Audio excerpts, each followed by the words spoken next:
flexible day in the house today as well. Oh, how lovely. We had a less flexible day. Welcome, everybody. It's Tuesday, March 31st, the last day of March. Managed to make it through the eyes, okay. And we're through crossovers. So we now get to address some of our House bills. Welcome to Senate Economic Development. I'd first like to thank Randy and Tom for doing such a rocking job on the floor. Great work on the Taiwan resolution. They much appreciated it. Photo at 3:00 in the Cedar Creek room with our Taiwanese delegation. Thomas, you did a terrific job on S-198. Thank you very much. And I think anything further that's substantive, really substantive, like diversion, I think we're going to suggest that the House work on that. So today we are going to turn our attention to H 537, an act relating to the right to grow vegetable gardens, which I think is so delicious for all of us to take on board in this committee. And we welcome Representative Michelle Bossler. Welcome. Introduce yourself and tell us what this does and why we should look at it favorably. And just to clarify, Cameron's going to do the official walkthrough after, right? Oh, okay. Yeah. All right. That's why we have. Yep. Okay. So I'll give you the short version and I'll let him give you all the juice details. So I'm Michelle Boslin, a representative for the Windham 3 district in Northern Windham County. And I serve on the House Agriculture Committee, and we passed H 537 not too long ago. The idea of this bill is that people should have the right to grow vegetable gardens. And as homeowners, you have the right to grow vegetable gardens, but as renters, you don't necessarily. There are lots of landlords who might restrict your ability to have a garden. And the same thing if you live in a common interest community, you may not have the opportunity to grow a garden very readily. So we had a person who lived in a common interest community come to us who lived in South Burlington. And she said there was a common garden space in her common interest community, her condo development, but it was very far away from her house. And her hope was that we would come up with some allowance that you could have a small garden close to your house if you lived in a common interest community. We actually did not decide that. What we did decide was that if you live in a residential community that is monitored by an HOA, you must have the right to grow vegetables on any property that is exclusively yours. So if you have land immediately around your house and a certain amount of it is you have historically been allowed to plant flowers or something like that, you can now put vegetables in that space. So you can't be told in your own space, if you're in an HOA, that you can't grow vegetables. You can request additional space, and it is encouraged that that be considered, but there's no guarantee that other than your own space, if you live in an HOA, you will be able to plant on common planted land. So that's if you're in an HOA. If you are a renter in an apartment and you have a landlord, you may or may not have any land. So we do describe what the conditions are if a landlord is going to give you permission to plant in the land that the landlord owns around your rental unit. There are some conditions that can be placed on that. For example, an additional security deposit, and either cleaning up the garden when you're done, or the money would be sacrificed if you don't take care of that. In the case of the renters, it actually is a more restrictive kind that is absolutely guaranteed, which basically is in potted containers. So if you have a balcony or a veranda or something like that, there are some rental units where they'll tell you what you can and can't put on your veranda, on your balcony, etc. What our bill says is you are allowed to grow vegetables in pots on there, and they can't tell you, the landlord cannot say you can't grow tomatoes, you can't grow basil, you know, whatever the vegetables are you want to grow in pots, you have a right to grow vegetables in pots. So that's basically it. It doesn't change anything for homeowners. It does provide some flexibility for people that live in HOAs if they own their own land. It encourages opportunities for growing vegetable gardens beyond that, both from landlords and in HOAs, but it doesn't require that. And we did take a lot of testimony from lawyers, from HOAs, and then from the individual who asked us to bring this forward.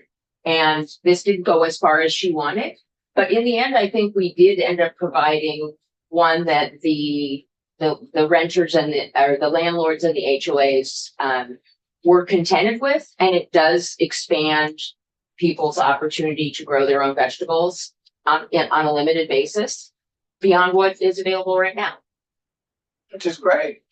And encourages maybe a discussion in common interest communities about what land they might want to set aside for an allotment for a lot of gardens. Exactly. Great, just shining a light on it is good. Yeah. That's great. That's great. Fully support. This is great. My question is, you say vegetables, and I'm seeing vegetables in there. Yeah. Are spices vegetables and are fruits vegetables? Is that an all-encompassing term? You said basil. Does that fall into that little category? Yeah, you know, you might have to ask Cameron what counts as a vegetable, but I believe all herbs would count as vegetables. I don't know if all fruits, I mean, fruits are technically not vegetables. You'd have to ask. Tomatoes are fruits. Right. You know what? I don't think we've really got into that. You guys might need to clarify. That's okay. All right. Just look up whether or not poison ivy is vegetable, and it is not. Okay. Well, I don't think most people would want to grow that in pots in their garden. Well, but- they don't like their neighbors. Depends on the neighbor. Right. Look, there are many vegetables people think are vegetables that are actually fruits. That's true. And that actually didn't come in our committee, but it's true. It's worth thinking about because there are a lot of vegetables that actually are fruits. They're all delicious. Indeed. Impressed. I think the spirit of what we passed was you can grow anything that you would want to grow that you would, Right. that you would be harvesting to. And that's appropriate for a pot on a Yeah. balcony. Exactly. Great. Well, All right. thank you very much. Okay. Any other questions for Michelle? Great. Thank you. All right. I Thank will you. leave it to Cameron to give you the details. As a vegetable gardener, I applaud this effort. I have to say, it was not a very controversial bill. Now, how delicious. Yes. As a great. Enjoy. Thank you very much. Okay. Always a pleasure to have a non-controversial bill that every. Vegetables are good. Exactly. Cam, well, Except beets.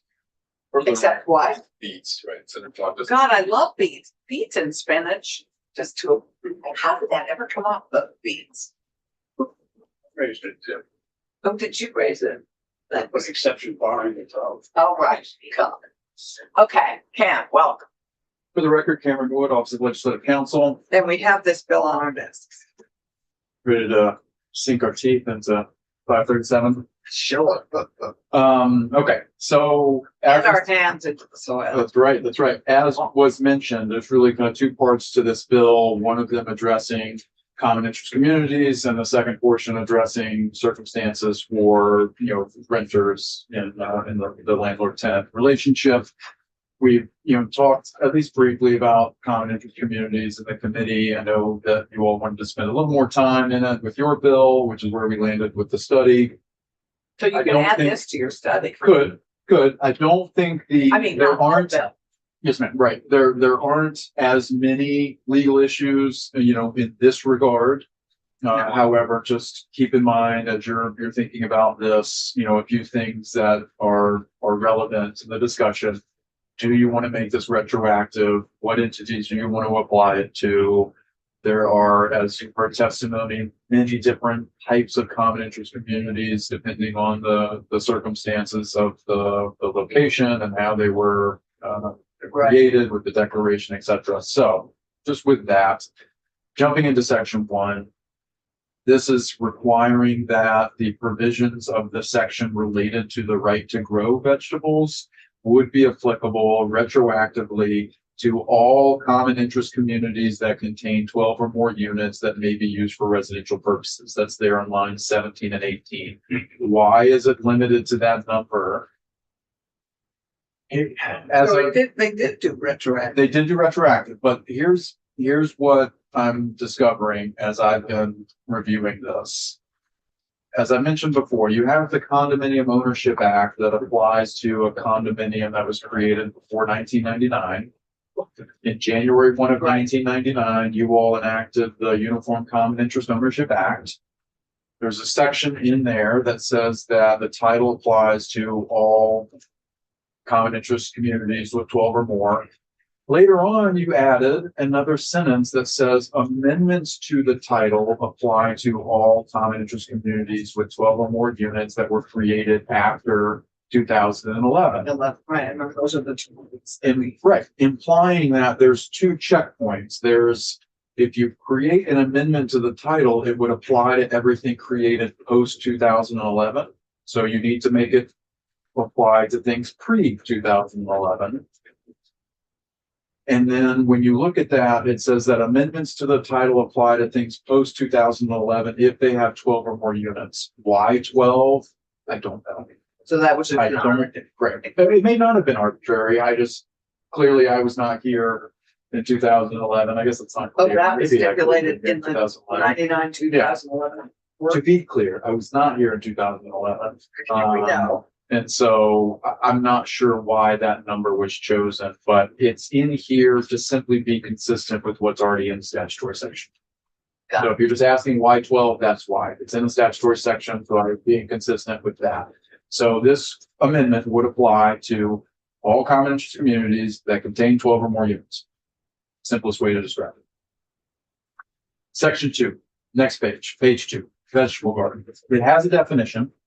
It's where a person cultivates, this is lines 6 through 10. A person cultivates plants for personal consumption or donation. So it doesn't distinguish between vegetable and fruit, it just says plants.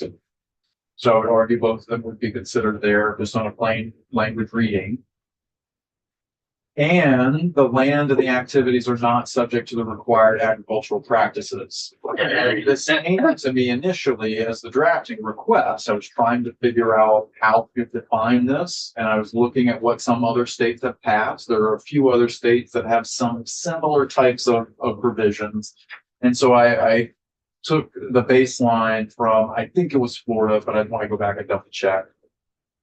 But then I worked with Michael O'Grady on it, because he covers, a lot of environmental and agricultural stuff. We have a new attorney who covers agriculture now, but at the time I was working with O'Grady to try to figure out what made sense.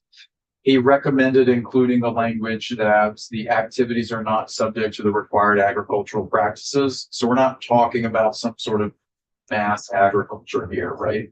Just talking about a vegetable garden. And I can gather some more detail if you all want, but just trying to make sure there's a description here. If you're subject to required agricultural practices, that's not what we're talking about. So it's a plot of land where a person cultivates plants for personal consumption or donation.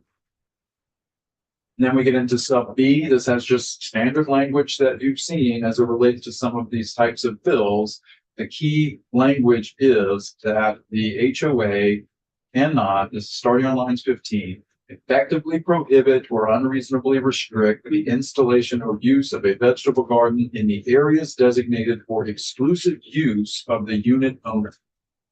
So the area has to be someone's exclusive use. So it could be their backyard if they're given exclusive use of that. It could be an area of the front of the property if it's designated for their exclusive use. If the entire front lawn is a common element that is not their exclusive use, you can't put a vegetable garden. Sub 2 here, just if installation is required. So you could have an HOA that has certain, rules around installation of changes to the limited common elements. And if you're required to notify them and get a pre-approval before you install anything on your limited common element, then you have to go through that same process. Already required. One change from similar language that you've seen is on page 3, line 3. There was a request about some of these HOAs, you know, they have volunteer boards and they may have to consult with attorneys, et cetera, before approving something. And so it was 60 days and there was some concern about that being too short of a time frame. The House Agriculture Committee didn't want it to be too long because the growing season is not very long in the state, relatively speaking. So they wanted there to be a period in which a decision had to be made. They chose 90 days. But Kevin, Madam Chair. So being that we just Yeah. came out for the floor, we had a conversation with the intersection of cannabis and tobacco, et cetera. Going back a couple steps into page 2, line 9.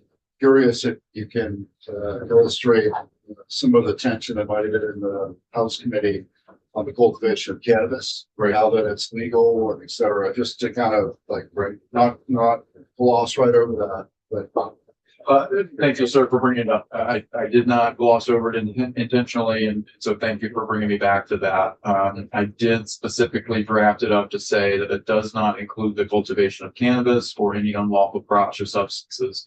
The primary reason I initially included that was because I know you all have very extensive laws and regulations about the growth of cannabis and its legality and how much you can use, et cetera. You know, my understanding is there are also, you know, restrictions on outdoor growth, et cetera. And so I didn't want there to be any ambiguity there or possible conflict between what you have regarding the growth of cannabis products versus this. I wanted there to be a bright line distinction that Right, that's garden is clear. not that. The committee did not, at least when I was in the room, did not have a lot of discussion about. because they wanted to keep it non-controversial or because they wanted to pursue the discussion, conversation, personal growing. I don't know. It's just, they didn't, I think they were. Good question, and let's Yeah. put a pin in it because Yeah. it's absolutely something. It could be for personal consumption. It is a legal product now, and it's something I think we should chat about. And they didn't do a lot of discussion when I was in the room. So, but Senator, thank you for bringing it up. I did not mean to, like I said, intentionally kind of gloss over that. So very, very important point that the vegetable garden does have that condition that it does not include cannabis product or other crops or substances that are. When we say consume, it doesn't. It couldn't be a number of things. And it looks as though, as I read the definition of what a vegetable garden is, you can't have poison ivy. But The way the definition reads. I don't see anything that would stop you from putting, I mean, I'm happy to transplant everything I have to your place. So to that point, or take poison ivy or Yeah. daffodils, I feel like that, as I read this, the plain reading of it, that where a person cultivates plants for personal consumption, I assume consumption means infestation. Is that not the case? Can you consume flowers by just putting them on a table? Can I not grow? Maybe we're Absolutely. overthinking this, but that's the poison ivy We eat discussion. nasturtium. Remember, nasturtium, we eat nasturtium, I grow them and we decorate salads with them and they're edible. And they're there making was some discussion of this. So we eat We didn't zucchini get, flowers. we didn't necessarily get into looking at the words individually, consumption versus not consumption, et cetera. I think my plain reading of it and the House Agriculture's Committee understanding of it is that would include the ability to grow certain flowers that, although you may not be ingesting them, you know, you may grow them and pick them and put them in your house, et cetera. It's just consumption or donation. Correct. That's a number of people, I would certainly donate poison ivy. So you can donate flowers, so then it's fine. None around this table we have. So But I I'll think say, consumption is, given the cannabis piece, a point for us to continue to discuss. That's just the definition, like well needs some tuning. absolutely. To eliminate unintended consequences. And I mentioned it to the committee that, this is one of the pieces that you may want to be very clear on about what you mean by a vegetable garden. Again, I kind of borrowed it from what another state had used just for a baseline. But, for example, also there wasn't anything that was amended because of this comment, but a comment was brought up in committee about, let's say that you have the right to grow a vegetable garden. The landlord gives you permission to grow an actual, installed bed, and then you plant some sort of very large tree, apple tree, for example. Would that Right. be considered a right in the definition? And I Right. said, based on my reading, likely, but, so. Yes. I'm enjoying this conversation on poison ivy, and I wonder, I can think of neighbors living close to each other, wanting to either grow that to keep kids away, or also there's plants that are like poisonous to cat. I can see if they don't like the cat, so it seems worth, before we open the floodgate for people being able to grow whatever they want, might be some consideration for toxic plants, if there's any type of legal definition for plant that can cause harm to domesticated animals. Well, you might well want to grow something that's toxic to that cat you hate that's next door. All right. Anyway, I Okay. think we should maybe consider a definition Okay. section. Let's Okay. keep going. Let's see if we can finish this by noon because we have a. So sub 3 here, I believe we're back to page 3. The unit owner and each successive owner is responsible for the cost of installing, maintenance, repair, removal, damages to common elements or limited common elements, cost of any water or electricity associated with it, and disclosing to prospective buyers about its existence. Sub C, nothing is prohibited from the common interest community or the association from enacting bylaws or rules that reasonably restrict the installation. Then it gives a list of some of those examples. So regulating the erection and installation of permanent structures. They were thinking about structures that could go into place to, facilitate the growth of vegetables. Requiring that the vegetable garden be maintained in good condition, if visible from the street, faced by the lot, or from an adjoining lot. Requiring the dead plant material and weeds are regularly cleared, with the exception of straw, mulch, compost, and other organic material intended to encourage vegetation and retention of moisture.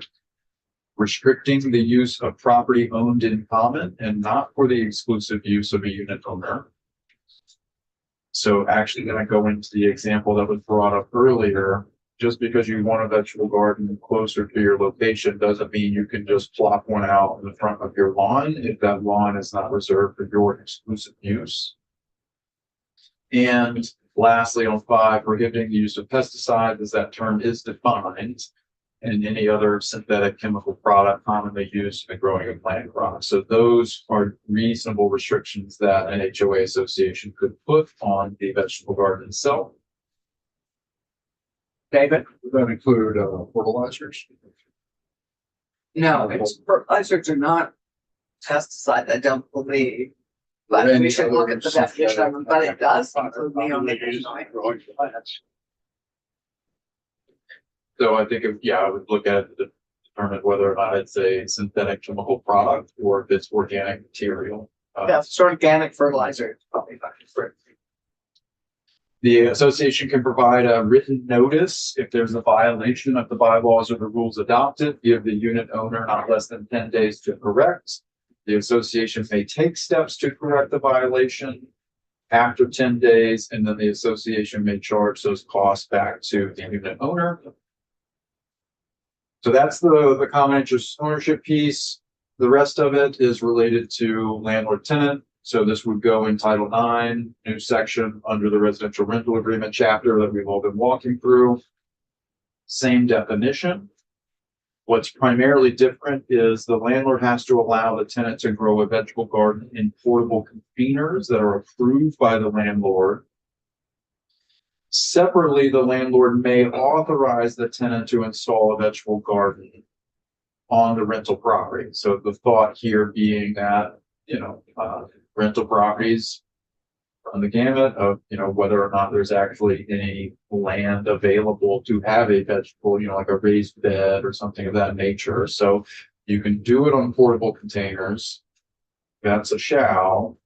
The landlord may allow the individual to install something else on the property, so the landlord's not obligated to do that. And then the reasonable restrictions are very similar. Keeping it in good condition, removing dead plant material, not using pesticides or synthetic products, etc. The landlord may require the tenant to pay for the excessive water or electricity or waste collection. The landlord can, and one other separate thing there on top of page 6, sub 4. The landlord can require that the placement of the vegetable garden or the potable containers does not interfere with parking spaces or create a health or safety hazard, block doorways, interfere with walkways, utility services, equipment, etc. And then lastly, the landlord may charge a security deposit for the installation of a vegetable garden. And the remaining provisions of 4461 apply to the security deposit. So that's where the landlord can deduct certain things from the security deposit, has to provide the security deposit back within 14 days after the termination of the agreement, etc. So the remainder of those sections would have to apply, but the landlord can charge a security deposit for the purposes of securing against damages and require removal of the garden when the individual moves, etc. If you move forward with the 772, the landlord tenant bill that you have, it has a security deposit cap. So if you're going to move forward with both bills, it may be worth a quick tune up there just to make sure that it's clear that if the landlord's charging a security deposit for the installation of a vegetable garden, it's not subject to that 2-month cap that's in 772. Yeah. If you keep that language in that bill. So I'm just pointing that out. It may be worth a double check. Again, so section 2 and section 3 are both labeled vegetable gardens. Section 2 is vegetable gardens specific to Common communities.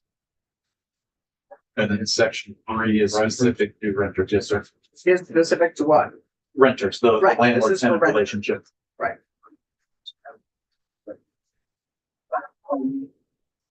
I again looked at page 6, line 4.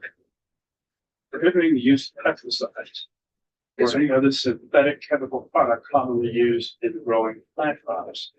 I understand the notion of pesticides because you don't want a pesticide presumably affecting your neighbor's property.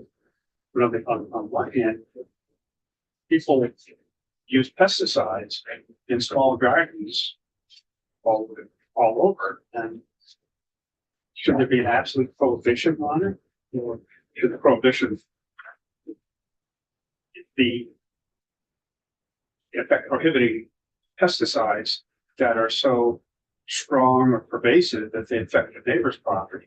Or a person not be able to, spray a pesticide on property in that garden that doesn't really migrate.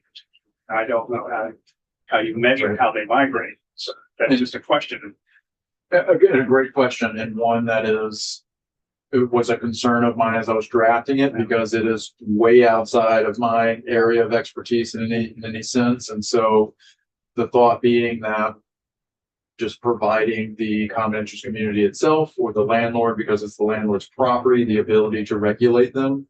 And then the community gets to decide itself. Right, you know. exactly. I think Just that makes, something that makes sense. That makes, And the other is any other synthetic chemical product commonly used in growing. There may be synthetic, commonly used chemicals that are actually help growth for all I know. Agreed. So again, that's a question of. I think that we will, right thing? And I know this is a let's area. explore this. Maybe we can bring Mike O'Grady in as a Yeah. special expert witness on this. But, this is a great start to this. Thank you. And a simple little bill yet again may have some complex aspects to it. So, David, you have a last thought? You have 2 thoughts. 2 last thoughts, Very short. One, this came out of House Ag. Why not into Senate Ag? because it had to do with, housing communities. Okay, and then did it come through House? General housing. General House. I'm sorry. I'm just curious. Yeah, it's an unusual path, but I can see why it landed here because it addresses permitting in housing community. Okay, second point, very quick, this bill affects essentially a couple hundred people, a couple thousand people. That's, it's got good intentions. There's 10,000 interesting items which we could deal with in the legislature. I'm a little hesitant to put additional time into this bill while we,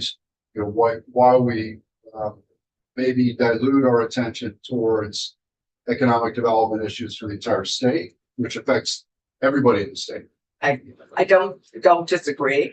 I think that once we have gotten all the House bills that we're gonna get, probably at the end of this week, we will get all the House bills that we're gonna get. We're gonna have a discussion about how we prioritize, because we're getting a ton of bills. And we're getting some big ones that we've discussed, the landlord tenant bill we're getting, we have some big ones. So I think we will have the opportunity to prioritize them. And agree, and this might fit in nicely into a short period of time we have in between things. Who knows? But I appreciate. Thank you, Cam. Thank you, everybody. Good questions. Everybody very attuned. I will see you tomorrow. We will see you tomorrow. We have a press conference on our housing bill, on our 2 housing bills right now in room 10. If anyone wants to come and join us. I think it's been shifted to a listening session.